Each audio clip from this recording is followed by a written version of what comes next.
أعوذ بالله من الشيطان الرجيم. بسم الله الرحمن الرحيم.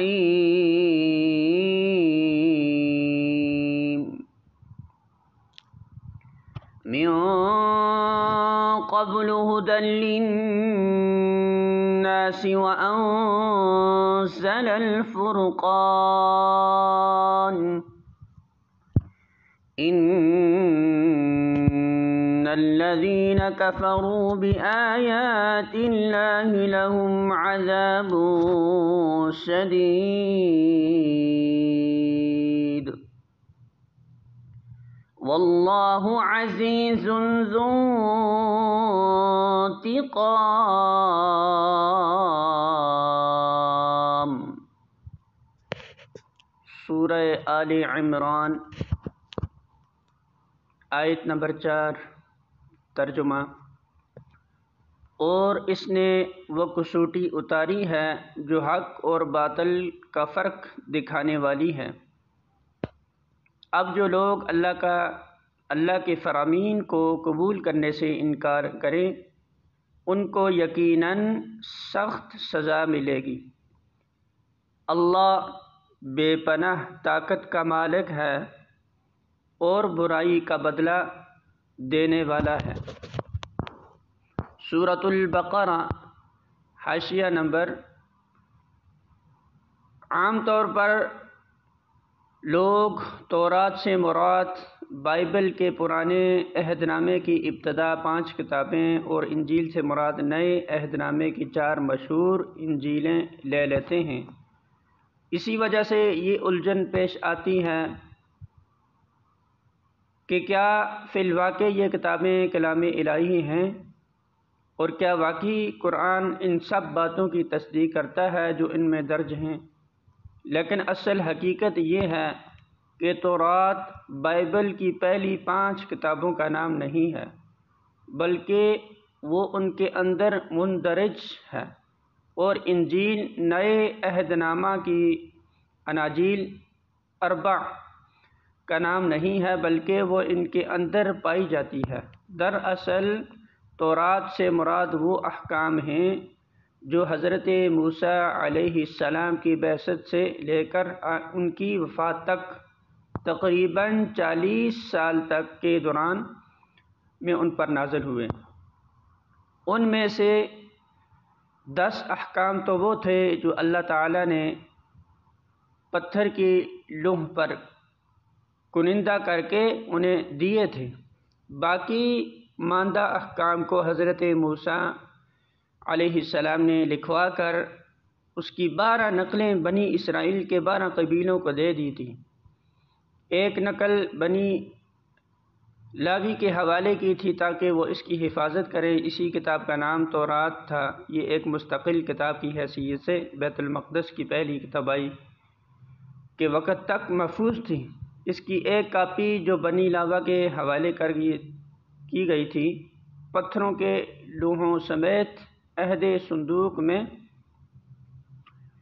رکھ دی گئی تھی، اور بنی اسرائیل اس کو توریت کے نام سے جانتے تھے۔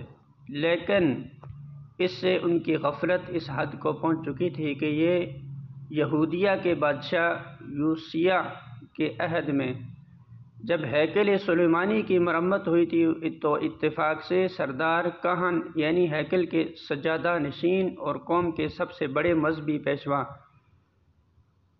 خلقیہ کو ایک جگہ توریت رکھی ہوئی مل گئی، اور اس نے عجوبے کی طرح اسے شاہی منشی کو دیا، اور شاہی منشی نے اسے لے جا کر بادشاہ کے سامنے اس طرح پیش کیا جیسے ایک عجیب انکشاف ہوا ہے۔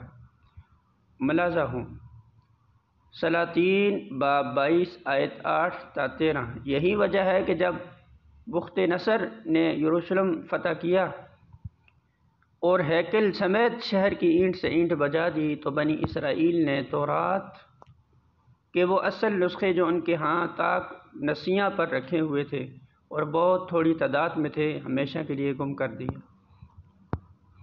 پھر جب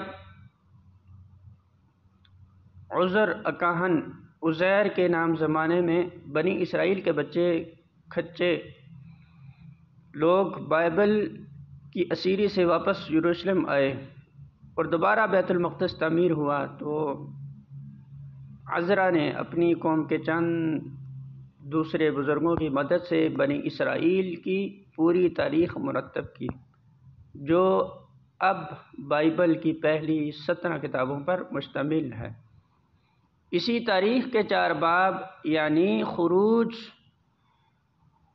اخبار، گنتی اور استثناء حضرت موسیٰ علیہ السلام کی سیرت پر مشتمل ہیں، اور اسی سیرت ہی میں تاریخ نزول کی ترتیب کے مطابق تورات کی وہ آیات بھی حسب موقع درج کر دی گئی ہیں جو عزرا اور ان کے مددگار بزرگوں کو دستیاب ہو سکیں۔ پس دراصل اب تورات ان منتشر اجزاء کا نام ہے جو سیرت موسیٰ علیہ السلام کے اندر بکھرے ہوئے ہیں۔ ہم انہیں صرف اس علامت سے پہچان سکتے ہیں کہ اس تاریخی بیان کے دوران میں جہاں کہیں سیرت موسوی کا مصنف کہتا ہے کہ خدا نے موسیٰ سے یہ فرمایا، یا موسیٰ نے کہا کہ خداوند تمہارا خدا یہ کہتا ہے، وہاں سے تورات کا ایک جز شروع ہوتا ہے، اور جہاں پھر سیرت کی تقریر شروع ہو جاتی ہے وہاں وہ جز ختم ہو جاتا ہے۔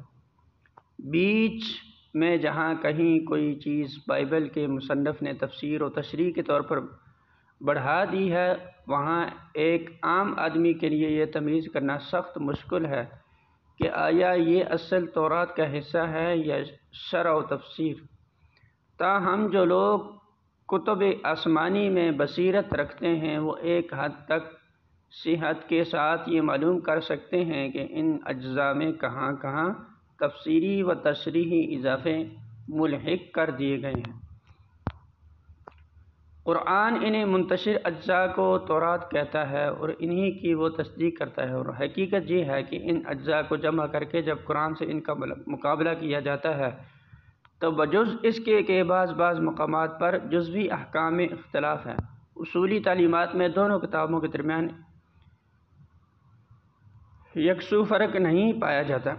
آج بھی ایک ناظر صریح طور پر محسوس کر سکتا ہے کہ یہ دونوں چشمے ایک ہی منبع سے نکلے ہوئے ہیں۔ اسی طرح انجیل دراصل نام ہے ان الہامی خطبات اور اقوال کا جو مسیح علیہ السلام نے اپنی زندگی کے آخری 2.5-3 برس میں بحیثیت نبی ارشاد فرمائے۔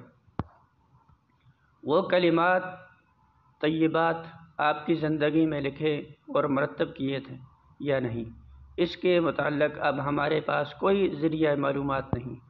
ممکن ہے بعض لوگوں نے انہیں نوٹ کر لیا ہو، اور ممکن ہے کہ سننے والے معتقدین نے ان کو زبانی یاد کر رکھا ہو۔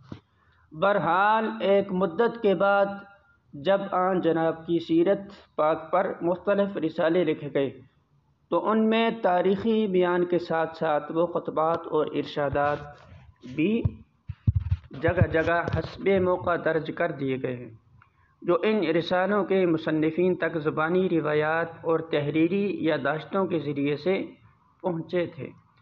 آج متی، مرقس، لوقا اور یوحنا کی جن کتابوں کو اناجیل کہا جاتا ہے، دراصل انجیل وہ نہیں بلکہ انجیل حضرت مسیح کے وہ ارشادات ہیں جو ان کے اندر درج ہیں۔ ہمارے پاس ان کو پہچاننے، مصنفین سیرت کے اپنے کلام سے ان کو ممیز کرنے کا اس کے سوا کوئی ذریعہ نہیں ہے کہ جہاں سیرت کا مصنف کہتا ہے کہ مسیح نے یہ فرمایا یا لوگوں کو یہ تعلیم دی، صرف وہی مقامات اصل انجیل کے اجزاء ہیں۔ قرآن انہیں اجزاء کے مجموعے کو انجیل کہتا ہے اور انہی کی وہ تصدیق کرتا ہے۔ آج کوئی شخص ان بکھرے ہوئے اجزاء کو مرتب کر کے قرآن سے ان کا مقابلہ کر کے دیکھے تو وہ دونوں میں بہت ہی کم فرق پائے گا، اور جو تھوڑا بہت فرق محسوس ہوگا وہ بھی غیر متعصبانہ غور و تأمل کے بعد بآسانی حل کیا جا سکے گا۔